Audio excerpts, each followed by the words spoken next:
तो हेलो बच्चों, कैसे हैं आप लोग। स्वागत है आप लोगों का आपके अपने परिवार मास्टरमाइंड एकेडमी ऑफिशियल में। तो बच्चों, जैसा कि आप सभी को पता है कि हमारे सर इस YouTube चैनल के माध्यम से आप सभी के बीच फ्री कंटेंट लाने वाले हैं और ला रहे हैं। पिछले कई दिनों से आप लोग मैथ में और चैंपियन सीरीज और रामानुजन सीरीज तो पढ़ ही रहे हैं, और मैं आपका अपना सरोज सर। आप लोगों में से कई लोग मुझे जानते होंगे, कई लोग मुझे नहीं जानते होंगे। तो मैं बता दूं कि मैं आपका अपना सरोज सर आप लोगों के लिए हिस्ट्री का क्लास लाने वाला हूं। और हिस्ट्री में हम लोग कंप्लीट हिस्ट्री पढ़ेंगे। क्लास 10 के सभी हिस्ट्री के टॉपिक वाइज, चैप्टर वाइज सारे के सारे टॉपिक्स क्लियर करेंगे, और इस बार एग्जाम में अच्छे से अच्छे और बेहतर करके आएंगे। ठीक है, तो चलिए, ज्यादा बातचीत तो होती रहेगी, फिर हम चलते हैं अपने टॉपिक की ओर। तो दोस्तों, जैसा कि आप लोग जानते हैं कि चैंपियन सीरीज शुरू हो चुकी है, जिसमें इतिहास का पहला चैप्टर यूरोप में राष्ट्रवाद हम पढ़ने वाले हैं। लेकिन पढ़ने से पहले मैं बता दूं आप लोगों को कि इससे पहले हम कुछ जानकारियां ले लें कि हमें पूरे के पूरे इस क्लास 10th में पढ़ना क्या क्या है। ठीक, तो चलिए बढ़ते हैं आगे। तो बात करें हम क्लास 10th में विषय सूची की, तो विषय सूची में हमें पढ़ना क्या क्या है, ध्यान से सुन लीजिएगा कि इस क्लास 10th के बुक में हमें चैप्टर कौन कौन से देखने को मिलेंगे। तो मैं बता दूं आपको, टोटल 8 चैप्टर आपको मिलेंगी। जो आपके पास बुक होगी, बीटीसी की बुक होगी, आपके बुक का नाम होगी, आपकी बुक का नाम होगा इतिहास की दुनिया। इतिहास की दुनिया में आप लगभग कुल 8 चैप्टर पढ़ेंगे, और 8 चैप्टर के नाम आपको पीछे दिए गए हैं। चलिए मैं आपको बता देता हूं। पहला चैप्टर आपको पढ़ना होगा यूरोप में राष्ट्रवाद, जिसमें हम यूरोप में हुई बहुत सारी घटनाओं के बारे में पढ़ेंगे, जिसके बारे में पीछे भी आप पढ़ चुके होंगे क्लास 9th में। क्लास 9th में भी आप पढ़ चुके होंगे फ्रांसीसी क्रांति। उसके बाद बहुत सारे ऐसे जो लुई 16वां, लुई 14वां, लुई 15वां के बारे में आप पढ़ चुके होंगे। उन्हीं सब के बारे में और डिटेल से हम यहाँ पढ़ेंगे और जानेंगे कि फ्रांसीसी क्रांति आगे जाके क्या रूप ले ली और यूरोप में राष्ट्रवाद कैसे हुआ। अब हम बात करेंगे, दूसरा चैप्टर हमें पढ़ना होगा क्या, समाजवाद एवं साम्यवाद। और तीसरे चैप्टर में हम पढ़ेंगे हिंद चीन में राष्ट्रवादी आंदोलन। उसके बाद हम पढ़ेंगे चौथे चैप्टर में हमारा होगा क्या, भारत में राष्ट्रवाद। ये हमारे लिए बहुत ही इंपॉर्टेंट चैप्टर होने वाला है। सबसे मेन चैप्टर होगा आपका क्या, ये और ये। ध्यान रखिएगा, ये दोनों चैप्टर से लगभग आपको देखने को मिलेंगे क्वेश्चन। आपको बोल दे तो लघु उत्तरीय में भी दो क्वेश्चन, इन्हीं दो चैप्टर से दो तीन क्वेश्चन देखने को मिलते हैं। हम बात करेंगे चैप्टर 5 में। चैप्टर 5 में हमारा होगा अर्थव्यवस्था और आजीविका। चैप्टर 5 में हमको पढ़ना होगा अर्थव्यवस्था एवं आजीविका। और चैप्टर 6 में पढ़ना होगा शहरीकरण एवं शहरी जीवन। उसके बाद चैप्टर 7 में हमें पढ़ना होगा व्यापार और भूमंडलीकरण। और चैप्टर 8 में हमें पढ़ना होगा प्रेस, संस्कृति एवं राष्ट्रवाद। ठीक, यही 8 चैप्टर हम पढ़ेंगे और एकदम डिटेल से पढ़ेंगे, ताकि हमें इस बार एग्जाम में कोई भी दिक्कत ना हो और हम बेहतर से बेहतर अपने एग्जाम में कर पाए और अच्छा से अच्छा नंबर ला पाए।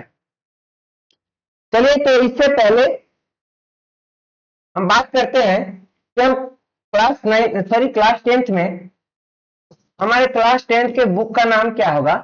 तो क्लास 10th के बुक का नाम होगा इतिहास की दुनिया।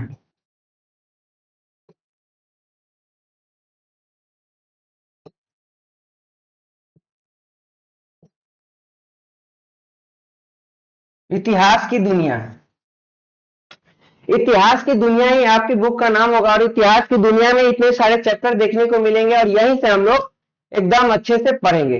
टेंशन नहीं लीजिए, आप लोगों को ऐसे पढ़ने को मिलेगा और ऐसे देखने को मिलेगा जैसा आप लोग उम्मीद नहीं किए होंगे। इतना अच्छा से आपको पढ़ाई आपको ऐसा प्रोवाइड किया जाएगा, और सारे के सारे नोट्स आपको मास्टरमाइंड ऑफिशियल टेलीग्राम पे मिल जाएगा। ठीक है, आप सर्च करेंगे मास्टरमाइंड ऑफिशियल, आपको वहां मिल जाएंगी। और आपको फिर फिर हमारे सर जो आपको नंबर दिए होंगे, या फिर आपको नीचे में जो नंबर दिखता होगा, उन्हीं नंबर पे आप हाई करके और पीडीएफ करके मैसेज करेंगे, आपको वहां पीडीएफ प्रोवाइड कर दिया जाएगा। ओके, चलिए बढ़ते हैं हम आगे कि बात करते हैं सर यूरोप में राष्ट्रवाद। लेकिन यूरोप में राष्ट्रवाद को पढ़ने से पहले हम एक बार जान लेना चाहते हैं कि सर इतिहास की दुनिया जो हमारे बुक का नाम है, इसका मतलब क्या होता है? इतिहास की दुनिया। तो चेला जी, इतिहास का मतलब क्या होता है, पहले हम ये जान लेंगे। इतिहास का मतलब क्या होता है? इस इतिहास का मतलब होता है इति जोड़ हास। इति जोड़ हास। इति का मतलब होता है बीता हुआ या जो निश्चित ही हुआ हो, कह सकते हैं निश्चित रूप से। और हास मतलब होता है मेरे बुआ घटित घटना। घटित घटना। ठीक। तो इसका मतलब क्या हुआ? इतिहास का मतलब साफ साफ देखने को मिल रहा है, ये खुद अपना बात कह रहा है कि इतिहास का मतलब, ये खुद अपना मतलब बता रहा है कि सर इतिहास का मतलब क्या होता है। तो हम कहेंगे सर कि इतिहास का मतलब होता है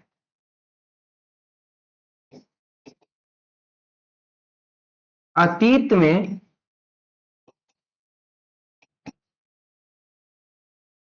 निश्चित रूप से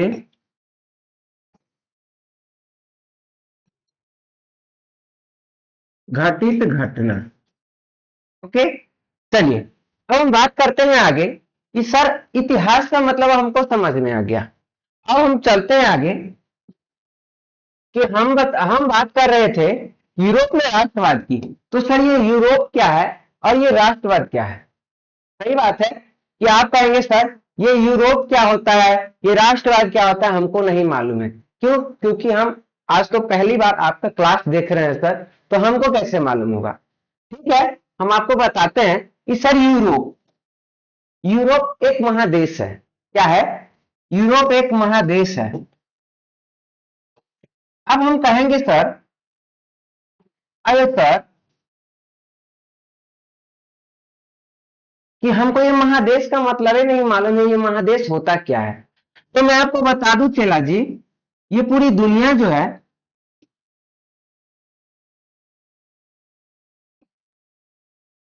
ये पूरा दुनिया है, ये पूरे दुनिया में कुल 7 महादेश है, जिसे महाद्वीप भी कहा जाता है। कुल 7 महादेश है। उन 7 महादेश के बारे में मैं आपको बता दूं, जो 7 महादेश है उन्हीं 7 महादेश में से एक यूरोप महादेश है। और वही मैं आपको फिर से बता दूं कि सर यूरोप महादेश और ये यूरोप महादेश। और हम बात करें आगे कि सर हम किस महादेश में रहते हैं, तो आपको पता होगा कि हम एशिया महादेश में रहते हैं। यानी भारत किस महादेश के अंतर्गत आता है? भारत एशिया महादेश के अंतर्गत आता है। यूरोप महादेश के अंतर्गत जैसे फ्रांस, रूस, ऐसे बहुत सारे देश आते हैं, है ना। अब भारत चीन पाकिस्तान, ये सभी किसके? एशिया महादेश के अंतर्गत। सबसे बड़ा महादेश आपको पता ही होगा कि सबसे बड़ा महादेश कौन सा है। तो सबसे बड़ा महादेश एशिया महादेश ही है। हालांकि यूरोप महादेश के बारे में मैं आपको बता दूं तो कुल 54 देश है। इसमें कुल कितने देश हैं? यूरोप महादेश में कुल 54 देश है और एशिया महादेश में कुल 48 महादेश है। ओके, चलिए हम बात करते हैं आगे कि सर अब राष्ट्रवाद क्या होता है। ये तो हमको अब बता दिए कि यूरोप क्या है, हम समझ लिए। अब क्या है कि हमको बताइए सर कि राष्ट्रवाद क्या है। चलिए बताते हैं हम आपको राष्ट्रवाद क्या है। राष्ट्रवाद खुद अपना मतलब बताती है। कोई भी शब्द चला जी खुद अपना मतलब बता देती है। देखिए, राष्ट्रवाद का मतलब सीधा सीधे एक सरल भाषा में कहें हम, तो राष्ट्रवाद का मतलब होता है किसी भी राष्ट्र से या किसी भी भौगोलिक क्षेत्र से प्रेम। राष्ट्र का मतलब ही क्या होता है? तो हम कहेंगे सर इसको यदि हम तोड़ दें, यदि हम इसको 2 खंडों में तोड़ दें, तो हम कहेंगे कि पहला हमको मिल रहा है क्या? पहला हमको मिल रहा है राष्ट्र और दूसरा हमको मिल रहा है वाद। अब देखिए, राष्ट्र का मतलब क्या होता है? हम कहेंगे सर राष्ट्र का मतलब होता है वो भौगोलिक क्षेत्र, वो भौगोलिक क्षेत्र जिसकी अपनी सभ्यता हो, जिसकी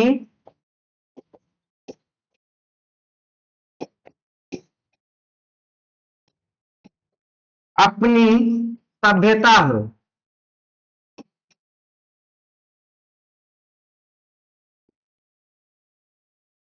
अपनी संस्कृति हो, और साथ ही अपना भाषा हो,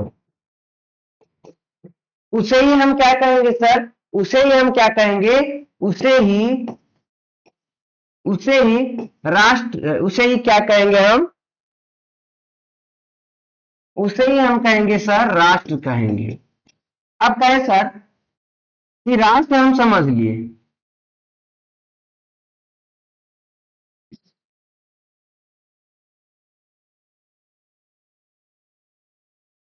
उसे राष्ट्र कहेंगे, ठीक, या राष्ट्र कहते हैं।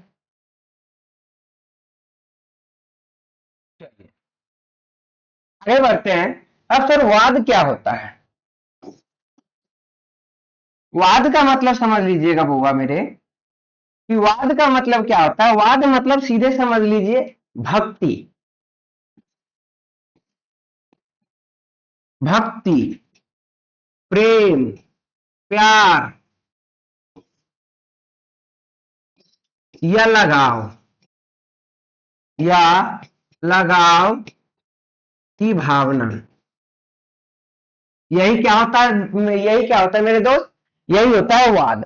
अब हम इन दोनों को जोड़ के यदि बना ले तो सर हमें साफ साफ, अब यहां से हम खुद से अपना परिभाषा बना सकते हैं सर, खुद से इसका परिभाषा बना सकते हैं हम, राष्ट्रवाद की परिभाषा। अब हमें रखने की कोई जरूरत नहीं है।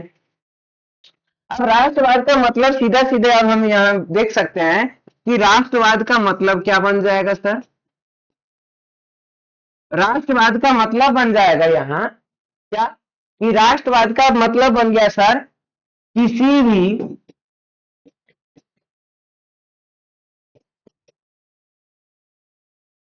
भौगोलिक क्षेत्र, क्षेत्र या देश के प्रति,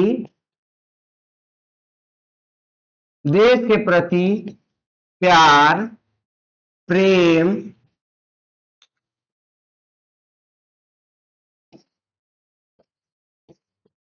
देशभक्ति, देशभक्ति या लगाव की भावना, लगाव की भावना ही क्या कहलाएगा चेला जी? ही राष्ट्रवाद कहलाएगा, ही राष्ट्रवाद कहलाएगा। क्या ये बात समझे आप? चलिए ये बात यदि आप समझ लिए तो आगे बढ़ने से पहले मैं आपको बता दूं कि जितनी भी चीजें आपको यहाँ पढ़ाई जाती हो या बताई जाती हो, या मैं पढ़ाऊं या आपके सर पढ़ाएं या आपके सबसे चहेते सर शमशेर सर पढ़ाएं, आप क्या करेंगे? एक इंपॉर्टेंट काम जरूर करेंगे। इन सभी बातों का, या जो जो आपको पढ़ाया जाता है, या मैं हूं या सर हो या कोई भी सर हो, उनका आप नोट अवश्य बना लेंगे। अपने हैंड रिटेन नोट, अपने हाथों से बनाए गए नोट बहुत से ज्यादा काम के होते हैं, आपको आगे जाके बहुत ज्यादा हेल्पफुल होगा। हालांकि आपको पीडीएफ प्रोवाइड कराया ही जाएगा, लेकिन आपको अपना नोट बनाने में ज्यादा बेनिफिट होता है, ताकि आप बाद में भी उसे रिवीजन करें तो आपको वो चीज क्लियर समझ में आता चले जाए। चलिए अब हम आगे बढ़ते हैं, ज्यादा बातचीत नहीं करेंगे। अब हम आगे बढ़ते हैं सर कि क्या, अब हमने पढ़ा था कि सर, हाँ, तो हम पढ़े थे क्या कि यूरोप महादेश के बारे में और महादेशों के बारे में। तो मैं अब आपको बता दूं कि पूरे दुनिया में कितने महादेश हैं? टोटल 7 महादेश हैं, मैंने अभी अभी आपको बताया था। उनमें एशिया में कितने देश है? 48 देश है। अफ्रीका में कितने देश है? 54 देश है। उत्तरी अमेरिका में कितने देश है? 23 देश है। दक्षिणी अमेरिका में 12 देश है। उसके बाद में आपको बता दूं यूरोप में यूरोप में 44 देश है, सॉरी, हाँ ठीक, यूरोप में 44 देश है। उसके बाद मैं आपको बता दूं कि ऑस्ट्रेलिया में, पीछे मैं एक गलत डेटा बता दिया था, उसके लिए सॉरी। यूरोप में कितने देश है? यूरोप में 44 देश है, और ऑस्ट्रेलिया या उसे ओशिनिया कहा जाता है, जिसमें कुल 14 देश है, ठीक है। उसके बाद बता दे कि अंटार्कटिका, अंटार्कटिका की बात मैं बता दूं तो अंटार्कटिका के बारे में आप देखते होंगे कि यदि आप ग्लोब देखें तो ग्लोब में एक छोटा सा सफेद वाला टुकड़ा आप नीचे से देखेंगे, वही एक क्या है? अंटार्कटिका है। यहाँ सिर्फ और सिर्फ बर्फ है, और इसीलिए ये रहने योग्य स्थान नहीं है। यहाँ साफ साफ लिखा गया है कोई देश यहाँ नहीं है। क्यों? क्योंकि एक निर्जन महाद्वीप है। ओके, चलिए अब हम बात करते हैं आगे, बात करते हैं आगे कि राष्ट्रवाद किसे कहते हैं। तो राष्ट्रवाद एक ऐसी भावना है, राष्ट्रवाद एक ऐसी भावना है जो लोगों के समूह, सॉरी, लोगों के एक समूह को इतिहास, परंपरा, भाषा, जातीयता या संस्कृति के आधार पर एक साथ लाती है। क्या करती है? इन सभी चीजों के आधार पर वो एक सभी को एक साथ लाती है। और यह एक ऐसी भावना है जो लोगों को अपने राष्ट्र के प्रति वफादार और समर्पित बनाती है। क्या करती है? यह एक ऐसी भावना है जो लोगों को अपने राष्ट्र यानी अपने देश के प्रति क्या करती है? वफादार बनाती है, और एकता की भावना लाती है उन लोगों में, है कि नहीं? चलिए हम बात करें आगे, आगे यदि बात करें हम कि सर, चलिए मैं आप लोगों को जानकारी दे देना चाहता हूं कि आप लोग डेली 8 बजे बिल्कुल एकदम टाइम से जुड़े। 7 बजे से, अभी अभी 7 बजे से तो आप लोगों की क्लास होनी है। 7 बजे से, 7 बजे से आप लोगों को आप लोगों का रामानुजन बैच होना है। रामानुजन बैच जो क्लास 10th के मैथमेटिक्स के लिए, जहां आपको डिटेल से एकदम मैथ पढ़ाया जाता है, रामानुजन बैच में आप जुड़े। कब से? तो 7 बजे से।